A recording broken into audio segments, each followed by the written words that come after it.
안녕하세요. 오늘은 산후조리원 안 가고 산후조리를 잘할 수 있는 방법에 대해서 말씀해 드리려고 합니다. 저는 육퇴를 하고 왔어요. 시간이 굉장히 늦었는데 일단 빠르게 좀 이야기를 해볼게요.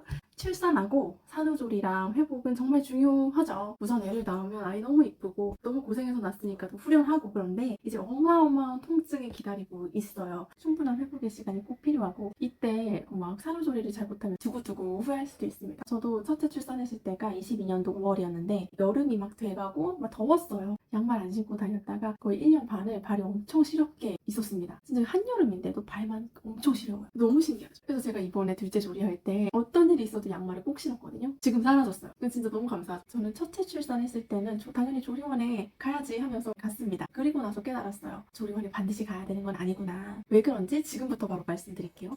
일단 첫 번째는 조캉스가 좋기는 한데 기간이 너무 짧고 그에 비해 너무 비싸다. 제가 처음에 이용했던 조리원은 2주에 250만 원 정도였어요. 지인 할인 혜택, 지역 화폐 혜택 해가지고 그때 당시에도 되게 저렴하고 합리적인 금액이라고 생각해서 이용을 했는데, 지금은 이것보다 더 올라서 2주에 300만 원대? 좀 비싸면 4, 500만 원대도 되게 많이 있더라고요. 그리고 요즘에 산후조리 지원금이 정부 지원으로 이제 나오는데 그것 때문에 조금 더 올랐다는 그런 슬픈 소식도 들었어요. 여기서 마사지까지 추가하면 얼마일까요? 패키지로 되잖아요. 그게 150만 원에서 300 이상까지도 이렇게 가요. 그렇게 되면은 이거를 계산하면은 마사지를 합해서 내가 2주라는 시간에 적게는 500에서 800 정도, 뭐 1000만 원 가까이 되는 돈이잖아요. 그걸 쓰게 되고, 이걸 또 계산해 보면은 하루에 30만 원에서 50만 원을 내가 소비하는 거예요. 이렇게 쓰고 조리가 잘 돼서 내 몸이 잘 회복하고 아이 케어도 잘 되면은 너무 좋죠. 근데 산후조리라는 게 2주에 끝나는 게 절대 아니고 적어도 한 달, 그리고 아이 한 100일 될 때까지는 저도 계속 삭신이 쑤시고 손목 아프고 장기전이고, 그 이후에 계속 육아하면서도 몸 관리를 해야 되고요. 저는 그래서 2주에 내 월급보다도 많은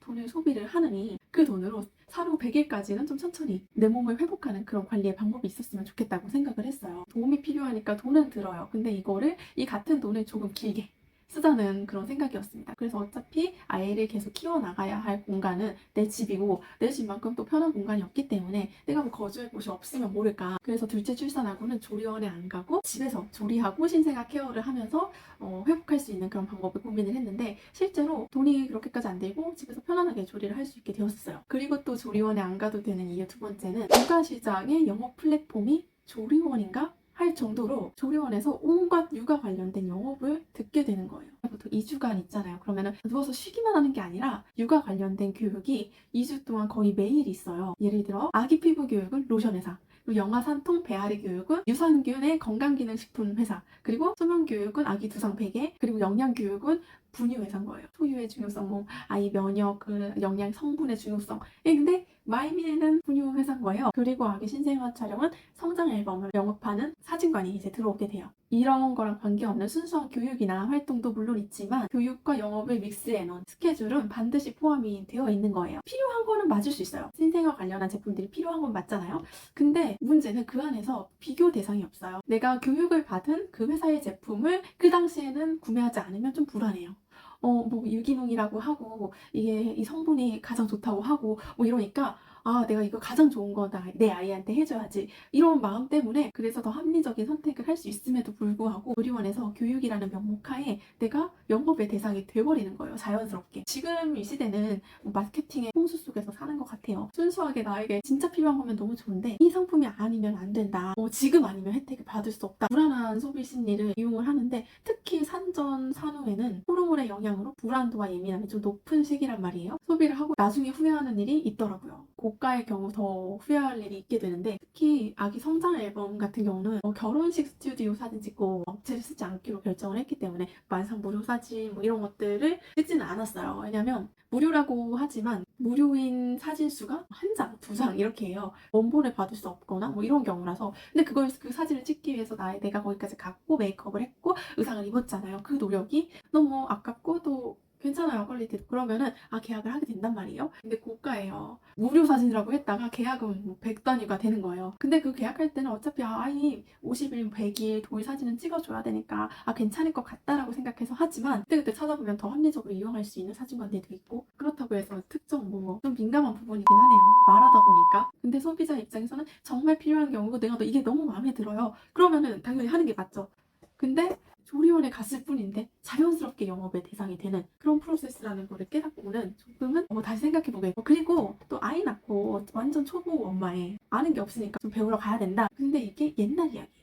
뭐 불과 5년, 10년 전만 해도 배우러 간다. 이게 맞을 수 있는데요. 지금은 무료로 그리고 더 전문가에게 배울 수 있는 플랫폼이 있죠. 이게 뭐예요? 아이 수면, 모유 수유하는 방법, 뭐 분유 타는 방법, 아이 뭐 배앓이 때 대처하는 방법, 뭐 영아 산통 대처하는 방법, 아이 뭐 피부 관리 방법, 목욕하는 방법, 여러 가지 신생아에 대한 모든 것을 다 가르쳐 주시는 유튜브 선생님이 있잖아요. 정말 소아청소년과 의사분이 운영하는 채널도 있고 그 분야의 전문가들이 알려주는 영상들도 많이 있단 말이에요. 막다를 간단하게만 좀 숙지하고 가더라도 조리원에서 배울 것보다 더 정확하고 많이 알 수 있습니다. 근데 잘 봐야 되긴 해요. 이게 괜한 육아템을 사고 싶어지는 그런 채널들도 있거든요. 모유수유를 교육하는데 수유 쿠션 링크가 있어요. 개인적으로 수유 쿠션은 그냥 일반적인 그냥 쿠션 있잖아요. 거기에 머리 대고 그냥 이렇게 하는 게 전 제일 편했습니다. 물론 필요하면 구해도 돼요. 그리고 또 조리원에 안 가도 되는 이유 마지막은 조리원에서의 기간 생후 2, 3주가 아이를 케어하기 가장 편한 기간이고 또 출산을 하게 되면 조리원에 가든 집에 가든 어쨌든 잘 못 쉰다. 조리원에 쉬러 가는데 실상은 못 쉬어요. 이게 왜 그러냐면 출산을 하게 되면 통증이 생기는데 자연분만을 하셨으면 회음부가 아프고 그리고 힘주다가 치액이나 치질이 생길 수도 있어요. 처음에는 회음부 통증인 줄 알았어요. 진통제를 달고 살고 자육을 꼬박 한 달을 하니까 그때 좀 회복되더라고요. 그리고 삭신도 계속 쑤시고 유아절개 같은 경우도 태어날 때 뭐 거릴 수는 있지만 기침이나 웃음 못 하잖아요. 개복수술, 큰 수술을 했기 때문에 몸에 엄청 무리가 됐고 이주가 보여. 이제 계속 아프죠. 그러니까 조리원에 가면 아이 맡기고 내가 쉴 수 있잖아요. 이렇게 말씀하실 수 있는데 근데 아이를 맡기게 되면 더 큰 문제가 생겨요. 그게 뭐냐면 가슴입니다. 보통 모유 수유를 하지 않아도 초유는 먹이려고 하기 때문에 자연분만의 경우는 출산하고 3일째, 제왕절개는 5일째 가슴이 완전 단단해지고 젖이 막 도는데 조리원에서는 이야기를 해요. 사모님 아이 맡기고 밤에는 푹 쉬세요. 수유콜은 7시 이후부터 다시 할게요. 이야기를 하는데 너무 고마운 이야기예요. 근데 실상은 밤에 가슴이 아파서 잠을 못 자요. 유축을 해줘야 돼요. 가장 빠르게 이걸 해결할 수 있는 방법이 뭐냐면 아이가 내 젖을 빨아주는 거예요. 그리고 젖 도는 날에 가슴 마사지 해주고 아이를 맡기면 저는 어떻게 돼요? 유축을 하게 되잖아요. 우선은 유축한 거는 젖병이 있잖아요. 그 젖병을 빨잖아요. 그러면 유도 운동이 와서 내 젖은 절대 안 빨아요. 아이가 굉장히 영리해요. 그래서 빨기 쉬운 젖병을 빨지 직수는 안 한단 말이에요. 모양도 좋잖아요. 젖병은 나오는 모양도 막 평평해 한몰이고 힘을 주지 않으면 나오지 않아. 그러면은 편한 젖병을 찾지. 진짜 생후 일주일도 안 된 애기가 그래서 유도 운동을 해서 이 모유수유를 더 이상 할 수 없는 그 길로 가장 빠르게 가는 게 유축이에요. 정말 그 혼합은 말리고 싶습니다. 저희 아이가 얼마 전에 구내염에 걸렸는데 애가 못 빠지더라고요. 직수를 계속한 아이였는데도 근데 젖병으로 주니까 먹더라고요. 그만큼 젖병 빠는 게 아이 입장에서는 젖병이 훨씬 쉽다는 거예요. 그럼 내 가슴 트러블은 어떡해요? 돈 내고 가슴 마사지를 받아야 되는 그 가슴 마사지도 1회에 가서 하는 거는 5만원, 출장 오는 거는 9만원 이러거든요. 계속 돈을 쓰는 방향으로 흘러갈 수밖에 없습니다. 그럴지라도 조리원에 꼭 가야 되는 상황들이 있습니다. 나 혼자고 도움이 줄 사람이 없다. 남편이 일이 너무 바빠서 휴가는커녕 퇴근도 엄청 늦고 아예 도와줄 수가 없어요. 친정이나 시댁에서도 아예 못 도와주신다. 그러면은 산후도우미 정부 지원에서 이용하면 되거든요. 그것도 이용할 수 없는 상황이다. 그러면은 조리원에 돈을 쓰고 케어를 받아야죠. 근데 어느 순간부터 모든 사람들이 아이를 낳으면 조리원에 가야 된다라는 어떤 문화가 우리나라에 좀 형성이 된 것 같아요. 이 문화 때문에 당연하게 출산하면 고가의 금액을 쓸 수밖에 없다는 돈 때문에 못 가면 뭔가 박탈감을 느끼거나 점점 더 아이 낳기는 또 힘들어지고 남편이 헌임법은 워킹데이로 10일이거든요. 개정이 될 수도 있대요. 그럼 너무 좋을 것 같아요. 그리고 또 세상에 태어난 아이는 엄마의 스킨십이 최고의 안정제인데 돈을 내고 내 아이를 다른 사람한테 맡기는 선택을 하게 되는 거예요. 모자동시 하면 된다고 말씀하실 수도 있는데 조리원 자체가 아이를 맡기고 내가 쉬는 곳이기 때문에 모자동시를 하게 되면 내가 쉴 수가 없죠. 그럼 내가 아이를 보죠? 그러면 조리원에 갈 의미가 없는 거예요. 편하게 내 집에서 내가 아이를 케어하면서 돈이 적게 들고 모자동시를 하는 게 훨씬 나은 선택일 수도 있습니다. 그 돈으로 영양가 있는 음식을 매일 사 먹고 더 오래 산후 관리를 신생아 육아는 내내 관리를 하자는 거죠. 그렇다고 해서 아무런 대비 없이 그냥 집부터 가면 안 되겠죠. 일단 마인드 컨트롤을 한번 하세요. 나는 부모가 됐고 할 수 있다. 아이는 내가 하는 대로 따라오게 돼 있고 내 말을 듣게 돼 있다. 이렇게 일단 좀 잡고 가면은 조그마한 반응이 절절매고 따라가지 않을 수 있게 되는 것 같아요. 주변의 말들이 다 자신이 없어져요. 어떻게 조리원을 안 가고 혼자 하냐. 신생아 보는 거 너무 어렵다. 신생아 돌보면 잠도 못 잔. 잠은 못 자요. 근데 조리원에서도 못 자요. 제가 쓰는 약간의 마인드 컨트롤 팁은 옛날 육아는 어떻게 했을까 뭐 이런 거예요. 그러면은 죄책감이 아니라 나 진짜 잘하고 있다 이걸로 좀 바뀌게 되거든요. 자신도 있어지고 육아가 또 재밌어지고 그래서 선순환이 되는 그런 구조가 되었어요. 그래서 지금부터 조리원에 안 가고 그럼 어떤 방법으로 산후조리를 잘 할 수 있는지 방법을 알려드릴게요. 조리는 엄마의 영양 그리고 체력 그리고 심신의 안정, 호르몬 때문에, 그리고 수면, 이게 저는 이 네 가지가 가장 중요하다고 생각을 했어요. 그 다음은 이제 신생아 케어. 조리원비 마사지비 협회에서 평균 500만 원에서 800만 원이라고 했을 때 이거에 한 5분의 1 값을 들고 조리할 수 있는 방법입니다. 아예 돈을 안 들 수는 없어요. 아예 돈을 안 들으면 내 몸이 너무 혹사되는 것 같기는 해요. 첫 번째는 이제 엄마의 영향이죠. 출산해서 퇴원을 하고 오면은 요리를 못해요. 친정 시댁에서 반찬 뭐 주시면 감사히 받겠지만 무조건 주시라는 법도 아니고, 그리고 또 배달 음식도 자극적이죠. 이럴 때 제가 사용했던 방법은 월 반찬을 주문을 하는 거였어요. 동네 맘카페나 당근 홍보글도 있고요. 그 지역에서 월 반찬 가게를 검색하면은 한 달에 5번에서 20회까지 주문을 할 수 있는데요. 내 집 앞으로 배달이 오는 거예요. 국 종류, 메인 음식, 메인 요리, 그리고 반찬 뭐 2가지, 3가지 해가지고 밥만 하면은 반찬은 다 해결되는, 형이 2, 3인분 정도 되기 때문에 너무 간이 좀 돼 있다 하면은 물 좀 타가지고 주고, 그렇게 해서 아이도 먹었고 남편도 같이 먹었고, 엄마가 해주신 반찬도 있었고 시댁에서 보내주신 반찬도 있고. 매일은 안 시켰고 주 2, 3일 정도만 나는 만약에 2끼를 시키겠다, 월 반찬은 하루에 한 끼만 오거든요. 부어 업체를 이용하면 됩니다. 새벽에 오는 업체가 있고 오후 6시 이전에 오는 업체가 있어요. 그럼 그 2개를 시키면은 하루에 비싸봤자 4만 원에 가족의 끼니를 해결할 수 있는 거예요. 그리고 주말에는 좀 맛있는 것도 시켜 먹기도 하고, 저는 외식도 많이 하긴 했어요. 다 싸매고 가긴 해요. 바람 차단해가지고 나가기는 하는데 평소에는 외식을 잘 하진 않지만 제가 조리원 안 가고 아낀 돈이잖아요. 그렇기 때문에 그거에 대한 보상을 좀 했습니다. 맛있는 음식도 같이 먹고. 그 다음에 엄마의 체력이죠. 여기 이제 마사지까지 좀 포함해서 얘기를 할 건데요. 저는 마사지도 굉장히 좋아하는 편이고 종종 받았었어요. 육아하면서 되게 힘들잖아요. 첫째 때도 튼튼히 받았단 말이에요.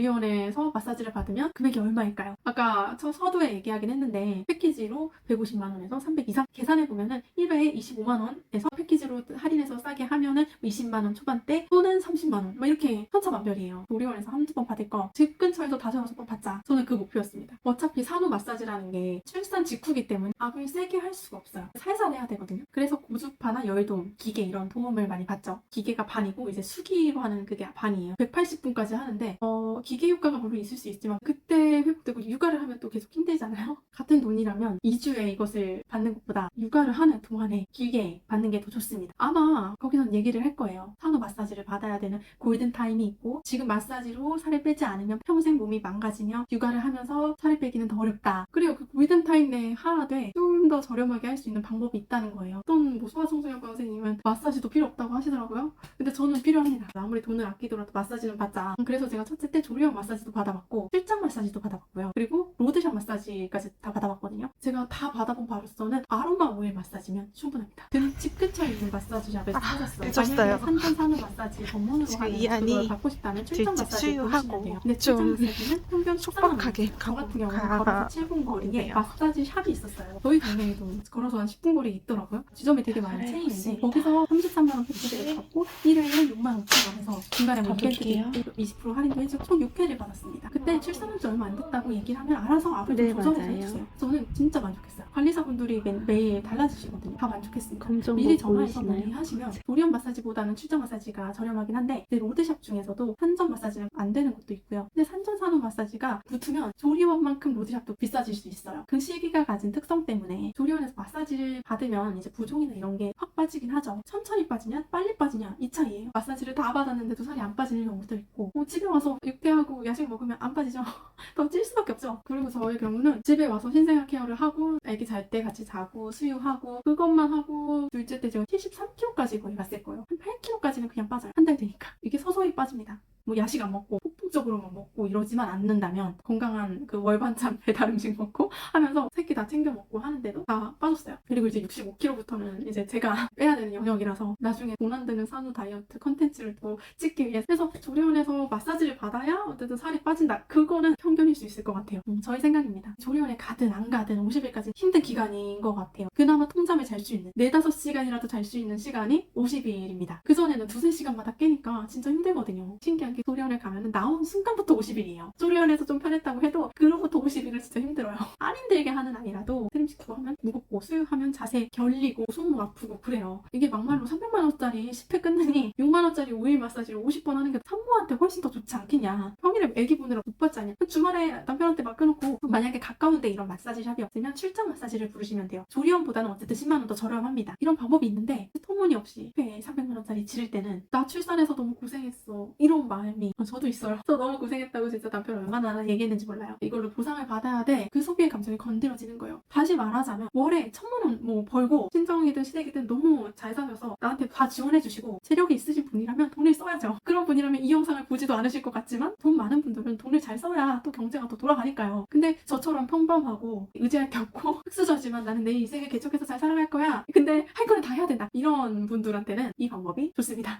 좌욕은 집에서 할 수 있는 좌욕기를 인터넷에서 10,000원대에 구매를 했어요. 따뜻함을 받아가지고 2주간 매일 했습니다. 그렇게 했을 때 거의 깨끗이 안 울었어요. 그리고 심신의 안정. 이 호르몬이 날뛸 때거든요. 그러면 남편의 역할이 가장 중요해요. 육아휴직 10일이 되는 직장이면 무조건 먼저 출산하고 태어나자마자 남편이 같이 있어야 돼요. 퇴근하고는 여기는 진짜 제2의 직장이다 생각하고 결과 성을 다해서 전투적으로 임해야 됩니다. 남편분들이 50일까지만 이 기간을 이렇게 전투적으로 잘 버텨주시면 아내 몸도 잘 회복이 되고 그리고 남편의 지지가 있으면요. 산후 우울감 이런 것도 잘 안 오기 때문에 이후의 생활이 편할 거예요. 제가 왜 50일이라고 하냐면 이때부터 통잡이 가능하기 때문이에요. 아이마다는 좀 다를 수 있지만 그래서 이때는 교대를 해주셔야 돼요. 만약 분유 젖병수유 하는 아이라면 아내분은 자게 도와주시고 젖병수유를 남편분도 교대를 해서 해야 되고 이때 모유수유를 하는 중이라면 남편분이 뭐 수유를 해줄 순 없지만 같이 일어나서 트름을 도와주시면 왜냐면 애기들이 저희 애기는 잘 개우는 애기라서 6개월 이전까지는 트름을 시켜도 계속 개웠어요. 밤에 잘 때도 막 개워가지고 진짜 무서웠던 적이 한두 번이 아니거든요. 수유할 때 그 트름이라도 같이 해주시면 아내가 홀로 깨서 모유 수유를 하는 것보다는 힘이 정말 많이 됩니다. 트림 시켜주시고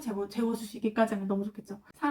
근데 최소 사람이 4시간은 자야지 다음날을 또 보낼 수 있기 때문에 사실 6시간 자는 게 좋죠. 휴직 기간만큼은 교대를 좀 해주시면 너무 좋을 것 같고 그리고 집안일도 남편분이 해주셔야 돼요. 왜냐면 휴직이니까 해야죠. 근데 요즘 너무 좋은 건요. 이모님 있잖아요. 식세기 이모님, 건조기 이모님, 로봇 청소기 이모님이 있어요. 이 3종 세트가 그거를 적극 이용하시면 다 할 수 있어요. 남편분 진짜 해야 되는 거는 쓰레기 버리고 이런 것도 해주셔야겠지만 휴직이잖아요. 뭘 배달 온 거 밥 차려서 하면은 집안일을 훨씬 수월하게 할 수 있는 거죠. 물론 아기 후 건조기 안 돌리시는 분들도 있겠지만 저는 무조건 돌렸습니다. 자연 면역도 중요하니까요. 만약에 여기에서 휴직 기간이 아예 없거나 이제 내가 돕는 남편의 역할을 하기 좀 어려운 상황이다 하면은 산후도우미를 쓰셔야겠죠. 그것도 좀 여의치 않다 하면은 그럴 수 있잖아요. 내가 내 집에 다른 사람이 오는 게 좀 싫을 수도 있고 이용했는데 너무 안 맞아서 계속 교체하느니 중단하는 게 낫다. 그런 경우라면은 조리원 가는 게 좋다는 거죠. 저는 남편분이 심리적인 지지 해주실 거 아니면은 아이 계획부터 다시 하는 게 왜냐면 진짜 육아는 너무 남편의 역할이 너무 중요하거든요. 부부 동시에 역할이 너무 중요해서 누구 혼자 감당하기에는 너무 어려운 일이에요. 만약에 내가 진짜 여의치 않다면은 산후조리원은 가야 된다고 저는 생각을 합니다. 그리고 수면은 아이를 낳았다면 좀 포기해야 되는 영역입니다. 만약에 조리원에서 아기를 신생아실에 맡기고 내가 밤에 계속 쉬었다면은 집에 와서는 더 힘들 수도 있어요. 그때 또 새롭게 적응을 해야 되니까요. 어차피 힘든 거 먼저 경험하냐 뭐 나중에 경험하냐 이거 같고 근데 또 조리원에서도 밤에 푹 쉴 수가 없잖아요. 안 그래도 힘든 신생아 육아이고 내 몸도 조리해야 되는 그런 시기인데 혼합수유는 유축 시간? 유축을 해야 되죠. 그리고 맘마를 줘야 돼요. 젖병 수유를 해야 되는 시간. 그리고 그 젖병을 설거지하고 소독해야 되는 시간이 다 따로따로예요. 제일 힘들고 이게 단위로 가는 지름길이에요. 처음부터 단위로 계획하신다면 모르겠지만 혼합수유는 해도 아주 초반에 잠깐 하는 거거든요. 아이는 생후 일주일까지는 진짜 많이 자요. 젖 물리고 트름하는 시간 말고는 거의 잔다고 보면 돼요. 트름하면서 조금 눈 마주치면서 놀기도 하는데 아기를 케어하기가 가장 순하고 또 편한 기관에 조리원에 맡기지 않고 엄마가 충분히 케어를 할 수 있다고 생각을 해요. 조리원에서는 간호사나 조무사분이 한 분당 아이 케어하는 수가 3명에서 5명 이상이 되잖아요. 나이트번이 되면 더 많아져요. 그러면은 사람이니까 힘들 수 있고 그러다 보면은 정말 간간히 뉴스에 나오는 어떤 안전상의 사고라든지 뭐 감염이라든지 뭐 엉덩이 발진 이슈라든지 있을 수가 있는 가능성이 있는데 생각해보세요. 나는 내 아이 하나 케어하잖아요. 훨씬 안전하고 아이도 부모님의 스킨십을 충분히 받으면서 안정적으로 잘 자랄 수 있는 그런 기간인 거예요. 아이 수유를 어떻게 할 것인가 이게 또 중요한데 모유냐 분유냐 그것이 문제로다. 저는 개인적으로 모유수유를 선호하는 편이긴 해요. 그 이유는 모유수유가 대박 편하기 때문입니다. 모유수유를 가장 편하게 성공할 수 있는 방법을 이야기를 하려고 했는데 또 너무 길어지고 주제랑도 좀 안 맞아서 제가 이건 다음 영상에서 가볍게 다뤄보도록 할게요. 아이를 낳고 처음에 케어하는 일은 7가지 정도 되는데 일단 먹이고 트림시키고 기저귀 갈고 재우고 일주일에 2-3번 목욕시키고 아주 막 한여름이고 땀을 뻘뻘 흘려가지고 막 그런 게 아니라면 매일 시키진 않았습니다. 배꼽 소독하고 눈 마주치면서 이제 놀고 이렇게 7가지가 아이 케어의 전부라고도 할 수 있는데요. 수유부터 직수를 하면은 진짜 편한 게 우선 젖병, 분유, 열탕소독, 소독기, 분유 제조기 다 필요 없습니다. 분유를 먹이는데 100도씨 이상으로 끓인 물을 식혀서 줘야 되는 거잖아요. 힘들거든요. 그래서 분유 포트도 있어야 되고요. 직수하면은 이것만으로도 굉장히 편해져요. 그래서 직수를 해서 아이가 양쪽 다 잘 먹었어요. 그러면은 남편한테 넘기는 거죠. 트림 좀 시켜달라고. 또는 산후도우미분이나 뭐 도움 주시는 뭐 부모님이나 이렇게 넘기는 거예요. 그러면 그때 나는 쉬고 트림한 아이는 눈 마주치면서 잠깐 놀아요. 그럼 뭐 기저귀 갈아요. 뭐 그럼 또 졸려 해요. 남편이 재우든 내가 재우든 누가 재우든 하는 거예요. 그러면은 이제 자는 시간에 산모는 이제 밥을 먹거나 할 거를 하거나 출장을 갔든지 과육을 하든지. 저는 둘째 같은 경우는 둘째가 자면은 첫째 또 케어하고 그러게 좀 바쁘긴 했는데, 둘째이기 때문에 조리원 가야 된다 하는 경우도 있는데, 저는 이 경우에는 조금 다르게 생각해요. 첫째 아이가 서울에 엄청 많아서 초등학교 이상이다 모르겠는데, 이 첫째 아이를 2주간 못 보는 거랑 3일에서 5일간 못 보는 거랑 차이가 좀 많이 나거든요. 특히 저희 첫째 아이 같은 경우는 저랑 매일 한 번도 떨어진 적이 없던 아이였어요. 나의 부재가 2주간 조리원의 부재가 아이한테는 큰 충격으로 다가올 수도 있다는 생각이 들었어요. 그래도 정부 조리원을 내가 가야 된다 하면 첫째 아이 출입이 가능한 곳을 찾아서 가면 되는데, 그럼 과연 조리가 될까요? 근데 이제 첫째가 어린이집을 가면은 그나마 괜찮은 것 같아요. 등하원을 하니까. 근데 또 걱정은 되죠. 등하원에서 뭐 아이 아파 오면 또 옮길까봐 또 그게 걱정이 되겠네요. 저희 첫째 아이는 둘째 낳을 때 16개월이었고 어린이집을 안 다녔어요. 그래서 남편이 2주 출산 휴가 때 전적으로 첫째를 케어했습니다.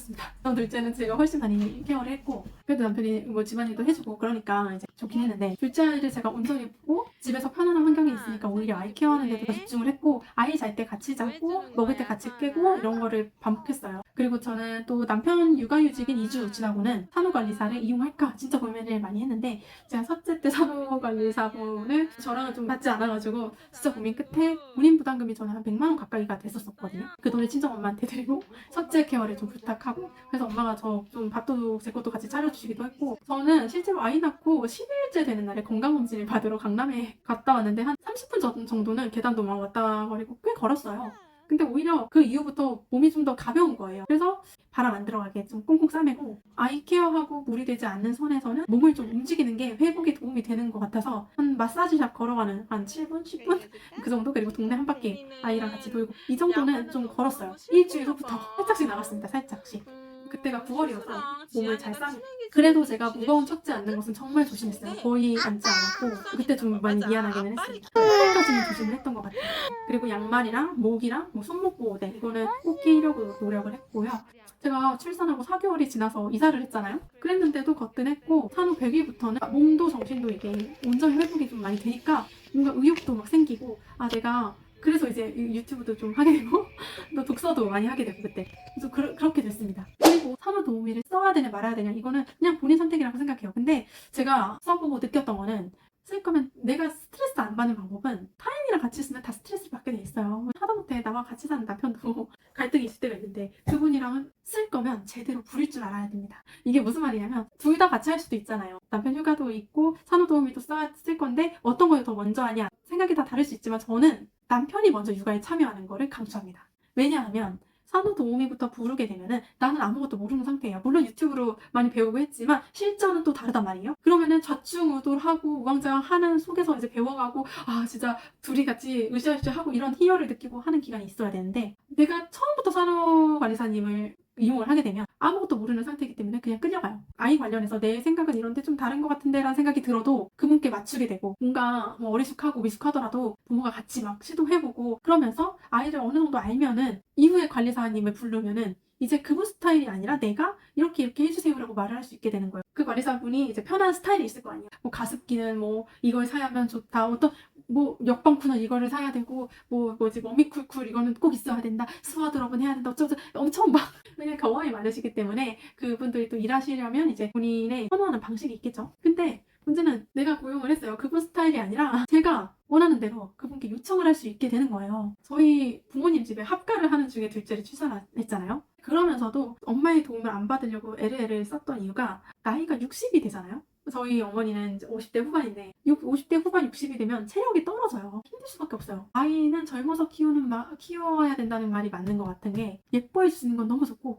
너무 가능하죠. 근데 신생아 보는 일을 하는 거는 전적으로 하는 건 좀 불가능합니다. 근데 산후관리사님 분들이 대부분 나이대가 50대 후반에서 60대가 진짜 많아요. 그래서 만약에 산후도우미분을 잘 이제 고르는, 이제 약간의 팁이라고 말씀드리자면, 40대 또는 50대 초반 분을 매칭시켜달라고 제 요청을 하세요. 왜 중요하냐면, 체력이 되면은 몸을 안 사리게 돼요. 근데 힘들잖아요? 체력이 안 되잖아요? 그러면 내가 너무 좋은 관리사분이고 성향도 좋고 너무 마음도 좋고 임신도 좋다 할지라도 내 체력이 힘들기 때문에, 일이기 때문에 자연스럽게 편하게 그런 방향 쪽으로 가게 됩니다. 이게 누구를 원망할 것도 아니고 그래도 조금 직업의식이 있으신 분들은 나이와 상관없이 일을 하시는 분들도 많다고 알고 있어요. 나타나는 문제점이 뭐냐면 아이가 일단 많이 먹어야 자니까 수유량을 늘리시고 수유도 빨리 하려고 막 톡톡톡톡 트름을 충분히 하지 않고 내려놓고 이제 같이 누워서 쉬시고 그리고 엉덩이도 이제 기저귀도 갈아주셔야 되는데 애기가 조금 지린 거는 안 갈아주시고 그러니까 또 발진도 생길 수 있고 이런 여러 가지 안전에 대한 아이의 케어에 대한 문제점이 생길 수 있는 거예요. 그리고 반찬도 딱 그 한 가지. 근데 이게 되게 애매해요. 아이를 케어하는 게 너무 애쓰시는 것도 알겠고 근데 내가 마음에 안 드는 부분이 있는데 이거를 말하기도 조금 애매하고 아이를 재우고 계속 핸드폰을 하신다거나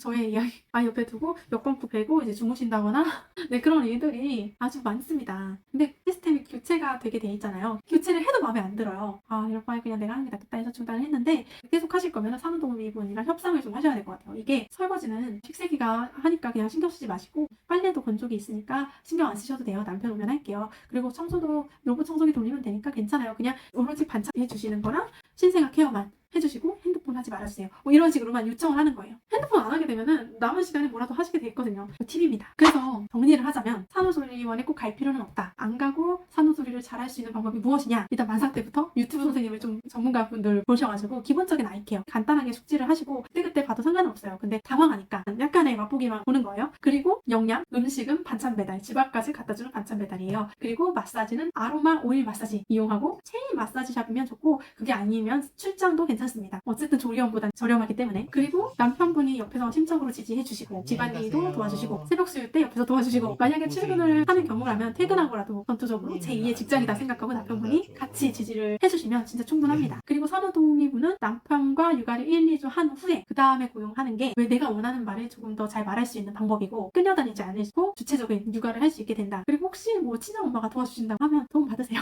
잠깐씩 왜 봐주시고 하는 것도 되게 혼자 육아할 때 되게 큰 힘이 되거든요. 이렇게 정리를 해봤는데 도움이 되셨으면 좋겠고요. 제가 코로나에 3번째 걸렸는데 이번에 후유증이 정말 심했어요. 그래서 영상을 찍다가 실패 해가지고 또 아이들도 아프니까 가정보육하느라고 기다려주셔서 감사하고 양질의 컨텐츠로 다시 뵙겠습니다. 시청해주셔서 감사합니다.